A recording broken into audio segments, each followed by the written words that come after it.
बार बार जो है वो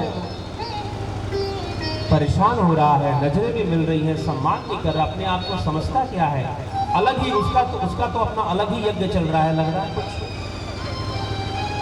इधर ऋषि मुनि मंत्रों का उच्चारण कर रहे हैं, आहुति दे रहे हैं, प्रजापति दक्ष का मन लग नहीं रहा है, कुछ मन नहीं लग रहा है, बस विचार चल रहे हैं मन में, अच्छा कुछ करना पड़ेगा इसका, ये मुझे चुनौती दे रहा है, नजरें भी मिला रहा है, देख भी रहा है, लेकिन फिर भी मेरा सम्मान नहीं कर रहा है, ये मुझे नीचा दिखा रहा है कहीं ना कहीं।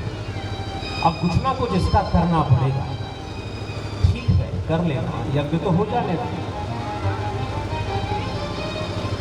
यज्ञ हो जाने तो पहले अच्छे से अनुष्ठान कर लो, उसके बाद जो करना है कर लेना। लेकिन क्या किया गया, रजोगुण हावी हो रहा है, तमोगुण भी हावी हो रहा है, ईर्ष्या द्वेष हिंसा की ज्वाला हृदय में भड़क रही है, प्रजापति दक्ष का बीपी हाई होते जा रहा है, करे तो क्या करे बेचारा। यज्ञ चल रहा है, यज्ञ पूर्ण होना चाहिए, यज्ञ का खंडित होना हमेशा अपवित्र माना जाता है, अशुभ माना जाता है, लेकिन प्रजापति दक्ष से रहा नहीं जा रहा, करे तो क्या करे। बार बार भोलेनाथ की ओर देखता है, भोलेनाथ उसको देखते हैं, नजरों से नजरें मिलती हैं, लेकिन नजरों में वो सम्मान नहीं दिखता जो वो ढूंढ रहा है। सम्मान पाने की भावना कि दुनिया मेरी पूजा करे, दुनिया मेरे सामने झुके, मैं झुकाऊं उसको कैसे भी। ऐसी भावना प्रजापति दक्ष के मन में बनी हुई है, और ऐसी भावना से प्रजापति दक्ष, क्योंकि विचारों का तूफान देखो जब खड़ा हो जाता है ना, तो अपना ही नियंत्रण अपने ऊपर से हट जाता है, और फिर गाली गलौज शुरू होता है, हम क्या बोल जाते हैं, क्या कह जाते हैं, हम उसके लिए बाद में पछताते भी कि हमने क्यों ऐसा कर दिया। लेकिन विचारों का ऐसा तूफान खड़ा होगा मन के अंदर, भावनाओं का, तामसी भावनाओं का, राजसी भावनाओं का तूफान खड़ा होगा कि वो आपसे पाप भी करवा दे, गलती भी करवा दे। लेकिन व्यक्ति अगर समझदार हो तो उस क्रिया को रोक सकता है, या कोई दूसरा रूप दे सकता है, बदल सकता है रूप को, और अगर योगी हो तो बदल देगा, अगर योगी नहीं हुआ तो उस रूप को बदल नहीं पाएगा, वो और भयानक रूप से सामने आएगा। और प्रजापति दक्ष ने अपने स्थान से खड़े होते हुए कहा कि महाराज भृगु, महर्षि भृगु, रोक दीजिए मंत्रों का उच्चारण और रोक दीजिए इस यज्ञ को इसी समय। भृगुदेव ने कहा कि प्रजापति क्या हुआ, आपकी आज्ञा से ही हो रहा है, आप ही ने इसका आयोजन कराया है, और सारी चीजें व्यवस्थित ढंग से सुचारू रूप से आगे बढ़ रही हैं, तो फिर आपको समस्या क्या है। प्रजापति दक्ष ने कहा कि आप कैसे लोग हैं, आपको दिखता नहीं कि कैसा दुर्गंध आ रहा है इस यज्ञशाला में, इस यज्ञशाला में कैसा दुर्गंध आ रहा है। भृगुदेव ने कहा कि दुर्गंध, कैसा दुर्गंध। प्रजापति दक्ष ने कहा कि मुझे तो लग ही नहीं रहा कि मैं यज्ञशाला में बैठा हूं, मुझे तो लग रहा है कि मैं शमशान घाट में बैठा हुआ हूं, शमशान घाट की दुर्गंध मुझे आ रही है, जैसे कोई शमशान से निकलकर अभी अभी आकर यहाँ बैठ गया हो, मुझे तो शमशान घाट की दुर्गंध आ रही है, और ऐसे अशुभ वातावरण में यह यज्ञ कभी सफल नहीं होने वाला। आपको देखते नहीं कैसे नंग धड़ंग ये कैलाश से आने वाले ये रुद्रगण, और ये कैलाशपति कहलाने वाला ये अघोरी, इसके शरीर से कैसी दुर्गंध आ रही है, कैसी बदबू आ रही है इसके शरीर से। यज्ञशाला में देखो भगवान विष्णु ब्रह्मा जी कैसे कैसे सुसज्जित वस्त्रों के साथ बैठे हुए हैं, और ये नंग धड़ंग भस्म रमाए हुए शमशान की यहाँ आकर बैठ गया है, गले में नाग और भूत प्रेत और पता नहीं कितनी अशुभ चीजों को लेकर यहाँ पर बैठा हुआ है। और जब तक ऐसा व्यक्ति हमारी सभा में बैठा हुआ है, भला यज्ञ पवित्र कैसे हो सकता है, शुभ कैसे हो सकता है, नहीं हो सकता। अब ऐसी बात सुनकर रुद्रों में शीर्ष भगवान नंदी कैसे सह लेते इस अपमान को, भगवान भोलेनाथ के इस अपमान को कैसे सह लेते। नंदी वहीं पर खड़े हो गए, और वहीं खड़े होकर प्रजापति दक्ष को धिक्कारते हुए कहे कि धिक्कार है प्रजापति दक्ष, जिसका नाम स्मरण कर लेने मात्र से 100 यज्ञों का फल आपको ऐसे ही मिल जाएगा, और आप कहते हो कि उनके रहने से आपकी यज्ञशाला पवित्र हो रही है, अशुभ हो रही है? आपकी यज्ञशाला अशुभ हो रही है? ये तो बहुत विचित्र सी बात है। उनका तो नाम ही स्मरण करो तो यज्ञों का, कई यज्ञों का फल प्राप्त हो जाए। तो फिर आप ये कैसे कह सकते हैं, कैसे दावा कर सकते हैं? भृगु ने पक्ष लिया प्रजापति दक्ष का। भृगु ने कहा कि भाई यजमान तो यही है, यही सब करने वाला है।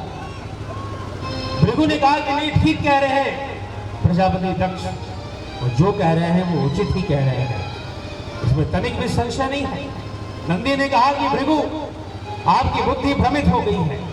धन के लोभ में, प्रजापति दक्ष के भय से, दबाव से आप शिव की महिमा को भूल गए हैं, शिव के सामर्थ्य और उनके प्रताप को भूल गए हैं। लेकिन भगवान भोलेनाथ मंद मंद मुस्कान लिए हुए सब कुछ सुने जा रहे हैं, देखे जा रहे हैं। प्रजापति दक्ष ने कहा कि देखो, अब जब भी यज्ञ होगा कैलाशपति को निमंत्रण नहीं भेजना है और ना कभी हम निमंत्रण भेजेंगे।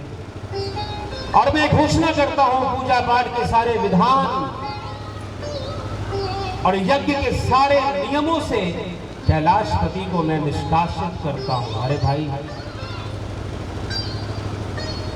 जिसके आधार पर तेरा जीवन चल रहा है तो उसी को निष्कासित करने का नाम, निष्कासित करने की बात करता है।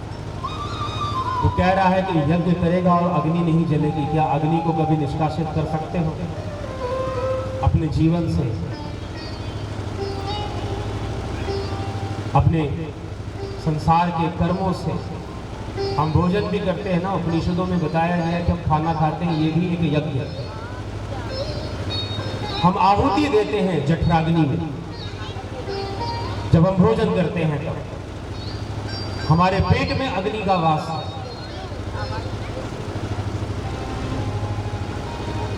तो अग्नि से कहां मुक्त हो जाओगे? शिव ज्योति स्वरूप है, अग्नि स्वरूप है। उनके बिना भला कोई यज्ञ हो जाए, ऐसा संभव कैसे है? उनके बिना कोई यज्ञ हो पाना संभव ही नहीं है। तो फिर प्रजापति दक्ष कैसे कह रहा है कि वो शिव को निष्कासित कर देगा? शिव को निष्कासित कर देगा। दधीची आदि ऋषि समझाने का प्रयास करते हैं, लेकिन प्रजापति दक्ष के सिर पर उसका अहंकार, उसका क्रोध सवार है। वो घोषणा कर रहा है कि वो शिव को निष्कासित कर देगा। क्या कोई सूर्य को भी निष्कासित कर कर जीवित रह सकता है? कोई कहे कि ये श्वासें ना चले और जीवन चल जाए? संभव नहीं है। शिव तो श्वास श्वास में बसे हुए हैं, जीवन का आधार है शिव। फिर भला निष्कासित कैसे कर देगा? लेकिन क्या किया जाए? ये त्रिगुणी माया बड़ी विचित्र है, बड़ी विचित्र है। आदमी को पता नहीं क्या क्या करवाती है। और जीवन में कुछ ऐसा समय आ जाए, प्रत्येक मनुष्य के जीवन में थोड़ी देर के लिए नहीं तो कुछ समय के लिए, ज़्यादा से ज़्यादा मान लीजिए कि एक व्यक्ति के जीवन में 20 वर्षों के लिए ऐसा समय आ सकता है कि वो जो चाहे वही हो जाए। वो चाहे कि वो दुनिया का मालिक बन जाए तो शायद दुनिया का मालिक भी बन जाए, लेकिन हमेशा के लिए नहीं। ये ग्रह छोड़ते नहीं किसी के। ज़्यादा से ज़्यादा 20 वर्षों के लिए शायद ऐसा संभव हो जाए। 20 वर्षों के लिए नहीं तो जीवन में कुछ समय जरूर आएगा जिस समय आपको लगेगा कि सब कुछ अच्छा हो रहा है, जैसा मैं चाहता हूं ऐसा ही हो रहा है। प्रत्येक मनुष्य के जीवन में आता है। और लोग कहते भी हैं, कई लोग जो मुझसे कई बार अपना जीवन के बारे में बताते हैं, कुछ समस्याओं का समाधान लेने आते तो कहते हैं कि सब कुछ अच्छा चल रहा था, इतने साल तो ऐसा लगा कि जैसे एकदम मैं सफलता की सीढ़ियाँ चढ़ते जा रहा हूँ, जो चाह रहा हूँ वही होते जा रहा है, वही होते जा रहा है। लेकिन फिर परिस्थितियाँ बदल गई, बदलेंगी। वो जो समय है उसको संभाल लो। यही रावण की भी शिक्षा है। जब लक्ष्मण जी गए, रावण मरणासन था, लक्ष्मण जी पूछे, भगवान राम ने कहा कि जाओ रावण से भी शिक्षा लेकर आओ। तो रावण ने यही शिक्षा दी कि जिस समय तुम्हारा समय अच्छा हो, जिस समय तुम्हारे पास धन हो, जिस समय तुम्हारे पास बल हो, तुमसे जितने अच्छे कर्म होते हैं कर लो, नहीं तो फिर जब ये चला जाएगा तो चाह कर भी कुछ कर नहीं पाओगे। जब अच्छा समय हो तो अच्छा करने की कोशिश करनी चाहिए, ये समझकर कि समय एक ना एक दिन तो जरूर बदलेगा, एक ना एक दिन तो जरूर परिवर्तित हो जाएगा समय। दक्ष के मन में ये बात आ ही नहीं रही है कि मेरा भी समय कभी बदलेगा, कभी मैं भी कमजोर पड़ूंगा, मुझे भी किसी के सामने कभी झुकना पड़ेगा। नहीं, उसे तो लगता है ब्रह्मा विष्णु महेश भी मेरे सामने झुकते हैं, मेरा समय कभी बदलने वाला नहीं है, मैं तो हमेशा ही ऐसे ही रहूंगा। लेकिन उसे ये नहीं पता कि ब्रह्मा जी ने उसे बनाया तो जरूर है, लेकिन जिन तत्वों से बनाया है वह तत्व तो प्रकृति के हैं, उसमें सतोगुण रजोगुण तमोगुण सब काम करेंगे, कर्मों का फल भी भोगना पड़ेगा, सब चलेगा। दक्ष सोच ही नहीं पा रहा, और यही गलती लोगों से होती है। एक समय जब उनके पास बल आता है, किसी कारण से आ जाए, तो उनको लगने लग जाता है कि बस हम ही हम हैं, बाकी कुछ कोई है ही नहीं, और फिर पाप करते हैं लोग। बड़े बड़े नेता क्यों ना हो, मंत्री क्यों ना हो, पाप करते हैं, पाप होता है, फिर गलतियां होती हैं, समय बीतता है, कर्मों का फल भी भोगना पड़ता है। लेकिन प्रजापति दक्ष सोच नहीं पा रहा इसका। प्रजापति दक्ष भगवान विष्णु का नाम लेकर घोषणा करता है कि मैं भगवान विष्णु का नाम स्मरण कर कर, उनकी महिमा को स्मरण कर कर, उनके प्रताप को स्मरण कर कर मैं घोषणा करता हूं कि आज के बाद जो भी पूजा पाठ का विधान होगा और जो भी यज्ञ हवन की क्रियाएं होगी, उसमें शिव का कोई स्थान नहीं होगा, कैलाशपति का कोई स्थान उसमें नहीं होगा। घोषणा कर दी। नंदी खड़े होकर नंदी धिक्कारने लगे कि तेरी बुद्धि भ्रमित हो गई है, तेरी बुद्धि भ्रमित हो गई है, दक्ष तेरा विनाश नजदीक आ चुका है, शीघ्र ही तो विनाश को प्राप्त होगा। और ये भृगु ने जैसे ही नंदी को ऐसा बोलते हुए सुना, भृगु उठे, आचमन किया और रुद्र गणों को श्राप देते हुए कहा कि तुम सब जैसे ये कैलाशपति नंग धड़ंग रहता है, तुम भी वैसे ही अपना जीवन व्यतीत करोगे,